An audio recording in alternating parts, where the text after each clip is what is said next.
चलो, मुझे इतनी तसल्ली तो मिली कि इस बुढ़ापे में मेरे बेटे नहीं तो बेटी मुझे अपने साथ रखने को तैयार है। पर सोचो, उन अभिभावकों की क्या स्थिति होगी जिनका दुख बांटने के लिए उनकी बेटियां नहीं होती। बुरा मत मानना, पर एक बात कहूँ, आज मैं तुम्हारा पिता हूँ और तुमसे मेरा खून का रिश्ता है। इसीलिए तुम्हें आज मुझसे इतनी हमदर्दी हो रही है कि तुम मेरे लिए सब कष्ट उठाने को तैयार हो। पर क्या कभी तुमने इतनी सहृदयता से अपने ससुर जी के विषय में भी सोचने की कोशिश की है? पिछले कुछ समय से प्रवीण के मन में अपनी मम्मी को लेकर नाराजगी बढ़ती जा रही थी। बात यह नहीं थी कि मम्मी उसे डांटती थी या उसका ख्याल नहीं रखती थी। उसे स्वयं को लेकर मम्मी से कोई शिकायत नहीं थी। मम्मी से उसकी नाराजगी की वजह तो यह थी कि मम्मी का व्यवहार उसके दादाजी के प्रति बहुत खराब था। अक्सर मम्मी दादाजी को बिना बात अपमानित ही नहीं करती थी, बल्कि अकेले में पापा के सामने भी दादाजी का झूठा नाम लेकर उनकी बुराई करती रहती थी। उस दिन तो मम्मी ने हद कर दी थी। जब नाना जी के सामने उन्होंने दादाजी का अपमान किया तो दादाजी को अच्छा नहीं लगा और वे चुपचाप बिना नाश्ता किए टेबल से उठ गए। दादाजी का नाराज होना भी गलत नहीं था। बात तो बस इतनी सी थी कि दादाजी ने केवल मम्मी को इतना कहा था कि शीला, लगता है आज तुमने भूल से उपमा में नमक 2 बार डाल दिया। दादाजी का इतना बोलना भर था कि मम्मी गुस्से में उबल पड़ी। बाबूजी, अब बुढ़ापे में आपका यही काम रह गया है कि आप सारे समय मेरे काम में गलतियां ढूंढें। यह तो नहीं कि जो कुछ मिला खा लिया। मम्मी इस तरह चिल्लाने से दादाजी नहीं बल्कि टेबल पर बैठे सभी लोग चौंक गए थे। मम्मी की बात पर प्रवीण को बहुत ही गुस्सा आया। उसका मन किया कि वह भी दादाजी के साथ टेबल से उठ जाए, पर मम्मी की बड़ी बड़ी लाल लाल आंखें देखकर उसकी हिम्मत नहीं हुई। उसने पापा की ओर देखा। वे चुपचाप नाश्ता करते रहे। उसे पापा पर भी बहुत क्रोध आया। वे मम्मी के इस तरह के व्यवहार करने पर उन्हें डांटते क्यों नहीं, उनसे इतना डरते क्यों हैं? नाना जी ने मम्मी को जरूर कहा, बेटी, तुमको अपने ससुर जी से इस तरह की बात नहीं करनी चाहिए थी। इस पर मम्मी अपना ही रोना रोने लगी और अपनी सफाई में धड़ल्ले से झूठ बोलने लगी। मम्मी की बात सुनकर प्रवीण हैरान हो रहा था। मम्मी उसे तो कहती हैं कि कभी झूठ नहीं बोलना चाहिए, पर खुद कितना झूठ बोल रही थी। वे दादाजी का कौन सा ध्यान रखती हैं? उन्हें अपनी शॉपिंग, किट्टी पार्टीज और फोन से फुर्सत मिले तो वे दादाजी का कोई काम करें। प्रवीण को समझ में नहीं आता कि उसकी मम्मी दादाजी से बेवजह इतनी नाराज क्यों रहती है। एक दिन उसने दादाजी से पूछा भी कि जब मम्मी उनका अपमान करती है तो वे उनके साथ क्यों रहते हैं, वापस गांव क्यों नहीं लौट जाते। तो दादाजी ने उसको बताया कि उन्होंने अपनी सारी जमा पूंजी अपने दोनों बेटों की पढ़ाई लिखाई, उनकी शादी में लगा दी। जो थोड़ी बहुत रकम बची थी वह दादाजी की बीमारी में लग गई। अब उनके पास कुछ नहीं बचा है कि वे अलग रहकर अपना गुजारा कर सकें। बस गांव में उनका एक छोटा सा घर है जिसको वो अपने जीते जी नहीं बेचना चाहते। मम्मी पापा रोज उन पर दबाव डालते हैं कि वे अपना गांव का घर बेच दें, जिससे जो रुपया आए उससे वे लोग शहर में अपना बड़ा घर खरीद सकें। दादाजी इसके लिए तैयार नहीं हैं, इसीलिए मम्मी पापा उनसे नाराज रहते हैं। प्रवीण को यह सब अच्छा नहीं लगा। यही सब सोचते सोचते प्रवीण की आंख लग गई। वह गहरी नींद में सो रहा था कि उसके दोस्त अभिनव ने उसे झिझोड़ते हुए उठा दिया। अरे प्रवीण, इस समय दिन में कैसे सो रहे हो? चलो मेरे घर चलो, मेरे दादाजी ने मेरे लिए एक सुंदर सी गिफ्ट लेकर आए हैं। अभिनव के उठाने पर प्रवीण तैयार होकर उसके साथ चल दिया। अभिनव उसके पड़ोस में ही रहता था और दोनों एक ही स्कूल और एक ही क्लास में पढ़ते थे। अभिनव ने उसे अपनी साइकिल दिखाई और अपने दादाजी से मिलाने घर के अंदर ले गया। प्रवीण ने देखा अभिनव की मम्मी के साथ खाने की टेबल पर एक बुजुर्ग बैठे थे। प्रवीण भी उन लोगों के साथ खाना खाने बैठ गया। प्रवीण देख रहा था कि अभिनव की मम्मी बहुत प्यार से उसके दादाजी को एक एक चीज के लिए पूछ रही थी। प्रवीण को अनायास ही अपनी मम्मी याद आ गई। वे तो कभी भी उसके दादाजी को इतने प्यार से नहीं खिलाती। वह जो भी चीज बनाती हैं सबसे पहले पापा को परोसती हैं, फिर उसे तथा सबसे अंत में दादाजी की प्लेट में बहुत बेमन से डालती हैं। प्रवीण के नाना जी कई दिनों से प्रवीण की मनोदशा का अध्ययन कर रहे थे। उन्होंने प्रवीण से पूछा, प्रवीण बेटा, मैं 3-4 दिनों से तुमको देख रहा हूँ। तुम्हारे हाथ में पढ़ाई की किताब होते हुए भी तुम्हारा ध्यान कहीं और रहता है, क्या बात है? तुम इतने परेशान क्यों हो? प्रवीण पहले तो कुछ देर तक चुप रहा, पर उसके बार बार पूछने पर बोला, नाना जी, मम्मी सारे दिन समय दादाजी का इतना अपमान क्यों करती है? मैंने आज अभिनव के मम्मी पापा को देखा, वे तो उसके दादाजी की इतनी इज्जत करते हैं, फिर मेरी मम्मी ऐसा क्यों नहीं करती? आप तो उनके पापा हैं, आप उन्हें कुछ कहते क्यों नहीं? नाना जी ने प्रवीण के कंधे पर हाथ रखते हुए कहा, ओह, लगता है तुम्हें अपने दादाजी से बहुत प्यार है। सच कहूँ बेटा, तुम्हारी मम्मी का बर्ताव मुझे भी पसंद नहीं, पर उसको समझाना इतना आसान नहीं है। पर तुम मत घबराओ, मैं अपने तरीके से उसको सबक सिखाऊंगा। नाना जी की बात सुनकर उसे काफी तसल्ली मिल गई थी। नाना जी 10 दिनों का प्रोग्राम बना कर आए थे, पर 4-5 दिनों तक ही उन्होंने वापस जाने का मन बना लिया। दामाद बेटी तथा प्रवीण ने उन्हें रोकने की बहुत कोशिश की, पर उन्होंने जरूरी काम का बहाना बनाकर उनकी बात अनसुनी कर दी। जाते जाते वे अपनी बेटी और प्रवीण को क्रिसमस की छुट्टियों में नई दिल्ली आने का न्योता दे गए थे। हालांकि प्रवीण के मम्मी पापा क्रिसमस की छुट्टियों में गोवा जाने का प्रोग्राम बना रहे थे, पर नाना जी के बहुत आग्रह करने पर उसकी मम्मी ने कुछ दिनों के लिए नई दिल्ली जाने का प्रोग्राम बना लिया। प्रवीण को लेकर शीला जब अपने पीहर गई तो उसे अपने घर का माहौल काफी बदला हुआ लगा। एक तो अपनी माँ की मृत्यु के बाद वह पहली बार पीहर गई थी, इसलिए भी उसकी अनुपस्थिति में घर उसे बहुत सूना लग रहा था। फिर बाबूजी भी बहुत उदास और सुस्त लग रहे थे। शीला सोचने लगी, 2 महीने पूर्व जब बाबूजी उससे मिलकर गए थे तब तो इतने बुझे बुझे नहीं थे। उसने बाबूजी से पूछा भी तो उन्होंने यह कहकर टाल दिया कि रिटायरमेंट के बाद अकेले बैठे समय नहीं कटता, उनके लिए बहुत दुश्वार हो जाता है। बेटे बहुए सब अपने अपने कामों में व्यस्त रहते हैं। दोनों भाइयों ने अपने दोनों बड़े बेटों को हॉस्टल भेज दिया। घर में 2 छोटे बच्चे रह गए हैं, वे भी दिन भर अपने स्कूल ट्यूशन में व्यस्त रहते हैं।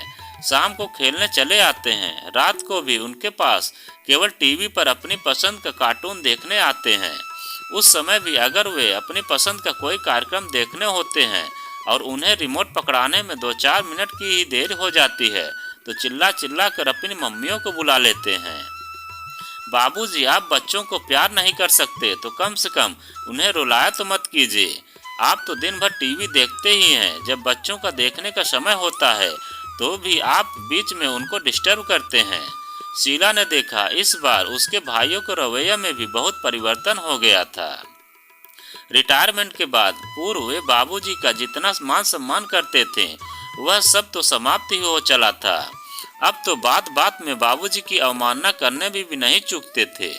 उस दिन भी खाने की मेज पर जब सब बैठे थे तो बाबूजी की तबीयत ठीक नहीं होने के कारण खाना खाते समय निवाला उनके मुंह में न जाकर उनके कपड़ों पर गिर गया तो बड़े भैया का कितना मूड खराब हो गया था। वे झल्लाते हुए तुरंत बोल उठे, अनीता, बाबूजी को तुम अलग मेज पर बैठाकर खाना क्यों नहीं खिलाती? बार बार उनके मुंह से खाना गिरता रहता है, भोजन करने का मूड खराब हो जाता है। बस दूसरे ही दिन से बाबूजी के परिवार के सारे सदस्यों के साथ बैठने का जो एक मौका मिलता था वह भी बंद हो गया था। बाबूजी की कमरे में कैद हो गए थे। बाबूजी पर हो रहे अन्यायों को देखते हुए शीला कुछ नहीं कर पा रही थी। उस दिन तो उन लोगों ने हद पार कर दी जब उसके जाने के 2 दिन पूर्व उसके दोनों भाइयों भाभियों ने उसे अलग कमरे में बुलाकर बाबूजी की शिकायतों का एक लंबा चौड़ा पुलिंदा उसके सम्मुख खोल दिया था। बड़े भैया कह रहे थे कि बाबूजी अपने 2 लाख की एफडी को तुड़वाकर उससे मिलने वाली धनराशि उन लोगों में क्यों नहीं बांट देते। इस उम्र में भी उनकी स्वास्थ्यपरता को भी जी भर के कोस रहे थे। उन्होंने जब उसे बताया कि वे बाबूजी को ओल्ड पीपुल होम वृद्धा आश्रम में रखने का मन बना रहे हैं तो उनकी बात सुनते ही वह क्रोध और आवेश से तिलमिला उठी। तो नौबत यहाँ तक पहुँच गई कि अपने 2 बेटों और बेटी को होने के बाद भी बाबूजी को इस उम्र में वृद्धा आश्रम की शरण लेने की बाध्य होना पड़ेगा। प्रवीण पास ही बैठा था। जब उसने अपनी मम्मी और पापा को बीच बहस होते देखी तो उनकी बातें सुनकर वह भोलेपन से पूछ बैठा, मम्मी, यह ओल्ड पीपुल होम होता क्या है? अब क्या नाना जी वहीं रहेंगे? क्या मैं भी उनके साथ जा सकता हूँ? शीला ने उसे डांटते हुए कहा, जब बड़े बात करते हो तो छोटों को बीच में नहीं बोलना चाहिए। तुम जाओ, बाहर जाकर खेलो। प्रवीण के जाने के बाद उसने भाइयों और भाभियों को संबोधित करते हुए कहा, जब से मैं यहाँ आई हूँ बाबूजी के प्रति आप लोगों के व्यवहार को देखकर बहुत दुखी हूँ और क्षुब्ध भी हूँ। बाबूजी के 3-3 बच्चों के होते हुए भी उन्हें अपने बुढ़ापे में वृद्धा आश्रम की शरण लेनी पड़े, इससे अधिक शर्म की बात और क्या होगी। आप चिंता न करें, मैं बाबूजी को अपने साथ ले जाऊंगी। पर हाँ, एक बात जरूर कहूंगी कि वाह भैया, जिन माता पिता ने इतने कष्टों से हमें पाल पोस कर बड़ा किया, उनको अपने जीवन की संध्या बेला में क्या हम इस तरह जलील और अपमानित करें। मैं परसों जा रही हूँ, बाबूजी का टिकट हम लोगों के साथ ही बनवा दें, मैं उन्हें अपने साथ ले जाऊंगी। यह कहती हुई वह गुस्से से बाहर निकल गई थी। रात को खाना खाने के बाद उसने जब अकेले में इस विषय पर बाबूजी से चर्चा की तो कुछ देर गंभीर रहकर सोचने के बाद वे बोले, बेटी, तुमने अभी जो कुछ भी मुझे बताया वह मेरे लिए कोई नई बात नहीं है। आज तो कमोवेश सभी जगह हम वृद्धों की ऐसी ही स्थिति है। ऐसे बिल्ले ही मिलेंगे जिन्हें इस अवस्था में अपने बच्चों से अपेक्षित मान सम्मान मिलता है। आज के युग में यह हमारी नियत ही बन गई है कि हम अपनी शारीरिक वेदनाओं को भोगने के साथ साथ अपनी मानसिक परेशानियों को भी मूक भाव से झेलते रहें।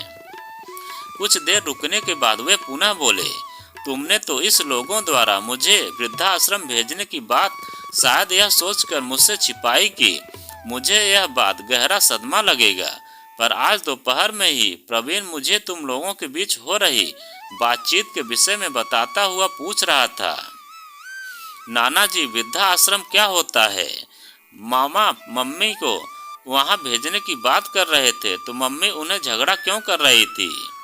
मैंने पहले तो उसके प्रश्न को टालना चाहा, पर जब वह बार बार मुझसे पूछता रहा तो मुझे समझना पड़ा कि वह बच्चों के दिलों के और घरों के बड़ों की जगह कम पड़ने लगती है तो उन्हें अपने अभिभावकों को वृद्धाश्रम भेजना पड़ता है। जानती हो, मेरी बात सुनकर उसने मुझसे क्या कहा? वह बोला, तब तो दादाजी आप अपने साथ मेरे दादाजी को भी क्यों नहीं ले जाते? मेरी मम्मी भी सारे समय पापा से कहती रहती है कि जब से दादाजी आए हैं उनकी प्राइवेसी खत्म हो गई है और घर छोटा पड़ने लगा है। दादाजी का भी घर में मन नहीं लगता, आप दोनों साथ रहेंगे तो टाइम पास हो जाएगा। अपने बाबूजी की बात सुनकर शीला एकदम से झेप गई थी। उन्होंने उसकी ओर देखते हुए कहा, देखा बेटी, छोटे बच्चे कितने संवेदनशील होते हैं, वे कितनी जल्दी अपने ढंग से समस्या का समाधान ढूंढ लेते हैं। बाबूजी की बात सुनकर शीला कुछ क्षण मौन रहने के बाद बोली, बाबूजी, पर मैंने सोच लिया है कि आप मेरे साथ ही चलेंगे। इन लोगों के पास मैं आपको और जलील नहीं होने दूंगी। इन लोगों के पास भले ही आपके लिए जगह नहीं है, पर मेरे घर में आप आराम से रह सकते हैं। प्रवीण के साथ उसका रूम शेयर कर सकते हैं। हाँ, एक बात और है कि आप इन लोगों की बातों में आकर अपनी एफडी बिल्कुल मत तोड़वाइएगा। ये लोग आपसे आपके बुढ़ापे का एकमात्र सुरक्षा कवच भी छीन लेना चाहते हैं। अपनी बेटी की बात सुनकर उनके चेहरे पर हल्की सी मुस्कान दौड़ाई। शीला के कंधे पर हाथ रखते हुए बाबूजी बोले, चलो, मुझे इतनी तसल्ली तो मिली कि इस बुढ़ापे में मेरे बेटे नहीं तो बेटी मुझे अपने साथ रखने को तैयार है। पर सोचो, उन अभिभावकों की क्या स्थिति होती होगी जिनका दुख बांटने के लिए उनकी बेटियां नहीं होती। बुरा मत मानना, पर एक बात कहूँ, आज मैं तुम्हारा पिता हूँ और तुमसे मेरा खून का रिश्ता है। इसीलिए तुम्हें आज मुझसे इतनी हमदर्दी हो रही है कि तुम मेरे लिए सब कुछ उठाने को तैयार हो। पर क्या कभी तुमने इतनी सहृदयता से अपने ससुर जी के विषय में भी सोचने की कोशिश की है? मैं अभी कुछ समय पूर्व ही तुम्हारे यहाँ जाकर आया हूँ। सच बताना, तुम्हारा अपने ससुर जी के साथ कमोवेश कैसा ही व्यवहार नहीं है जो कि तुम्हारे भाई भाभियों का मेरे साथ है। क्या तुमने भी कभी उनकी जरूरतों आवश्यकताओं के प्रति अपनी जिम्मेदारियों का ख्याल किया है? मैं जितने दिन तक तुम्हारे घर रहा, मैंने मेरे और उनके प्रति तुम्हारे व्यवहार में जमीन आसमान का अंतर महसूस किया। तुम छोटी छोटी बातों में उनकी जितनी अवमानना करती हो, उसे देखकर तो मुझे स्वयं पर ग्लानि हो रही थी। हम लोगों ने तो तुम बच्चों को ऐसे संस्कार नहीं दिए थे। एक बात और कहूँ, तुम्हारे और रवि के तुम्हारे बाबूजी के प्रति ऐसे आचरण को देखकर नन्हे से प्रवीण के हृदय पर क्या बीतती है, क्या कभी तुम लोगों ने जानने की कोशिश की? प्रवीण ने ही मुझे बताया कि तुम लोग जिस तरह उनका अपमान करते हो उसे बहुत बुरा लगता है। वह भले ही तुमसे डरकर तुम्हारे सामने कुछ न बोले, पर तुम लोगों के प्रति उसके मन में कितनी दुर्भावनाएं पनपने लगी हैं, यह बात उसकी बातों से मैंने जाना। वह मुझसे कहता है कि वह भी बड़ा होकर तुम लोगों के साथ ऐसा ही व्यवहार करेगा, तभी तुम लोगों को पता चलेगा कि बड़ों की भावनाओं को आहत करना कितना कष्टकर होता है। वह किशोरावस्था के जिस दौर से गुजर रहा है, यह उसके लिए बहुत ही संवेदनशील समय है। इस समय बच्चों के मन की कच्ची मिट्टी पर जो भी लकीरें बन जाती हैं, वह कभी भी जीवन भर नहीं मिट पाती। बाबूजी फिर कुछ देर चुप रहकर बोले, हाँ, एक बात और है, तुम मुझे तो आने वाले समय के लिए अपनी एफडी को बचा कर रखने की सलाह देती हो, फिर तुम लोग अपने बाबूजी से कैसे उम्मीद करते हो कि वे भी अपना एकमात्र सुरक्षा कवच, अपना मकान तुम लोगों को सौंप कर तुम्हारे मोहताज हो जाएं। बस अंत में इतना ही कहूँगा कि काश तुम मेरे प्रति जितनी सहृदय और उदार हो, उसका अंश मात्र भी अपने ससुर जी के प्रति होती तो मुझे तुमसे कोई शिकायत नहीं होती। आज प्रवीण की बातों ने मुझे प्रेरित किया कि मैं तुम्हें अपने कर्तव्य का बोध कराऊं। अब मेरी बात मानो या न मानो, तुम्हारी मर्जी। बाबूजी की बातें सुनकर शीला का मन बहुत बोझिल हो गया था। वह चुपचाप वहां से उठ गई। दूसरे दिन वह प्रवीण के साथ वापस अपने घर के लिए रवाना हो गई थी। भागती ट्रेन के साथ रास्ते भर उसके विचारों की उथल पुथल भी चलती रही, पर जब वह घर पहुंची तो उनका मन स्थिर हो गया था। घर पहुंचकर उसने अपने पहुंचने की सूचना बाबूजी को दे दी थी। उन लोगों के जाने के 3-4 दिन बाद जब प्रवीण का अपने नाना जी के पास फोन आया तो वह बहुत खुश लग रहा था। उसने उनसे कहा, नाना जी, आपने तो मेरी मम्मी पर जादू कर दिया। सच में वे एकदम बदल गई हैं। अब वे दादाजी से बहुत अच्छे से बात करती हैं और उनका बहुत ध्यान रखती हैं। आपको विश्वास नहीं हो तो दादाजी से ही बात कर लें। यह कहते हुए उसने फोन अपने दादाजी को पकड़ा दिया था। दादाजी फोन पर केवल इतना ही बोल पाए, समधी जी, आपने तो मेरी बहू को मेरी बेटी बनाकर भेज दिया। किन शब्दों में आपका आभार व्यक्त करूं? यह कहते कहते उनकी आवाज भर्रा गई थी। इधर इनकी भी आंखों में नम आ गई थी। अपनी योजना को सफलतापूर्वक क्रियान्वित होते देखकर उन्हें गहरा संतोष मिला था।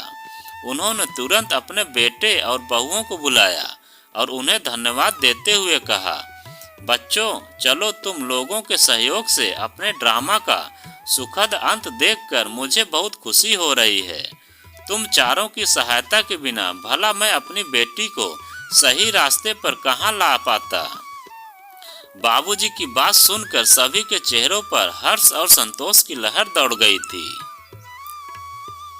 तो दोस्तों, यह कहानी आपको कैसी लगी कमेंट में लिखकर हमें ज़रूर बताएं। और आप अगर हमारे चैनल पर नए हों तो प्लीज़ चैनल को सब्सक्राइब करें और वीडियो को लाइक ज़रूर करें, क्योंकि हम आपके लिए ऐसी वीडियो लाते रहते हैं।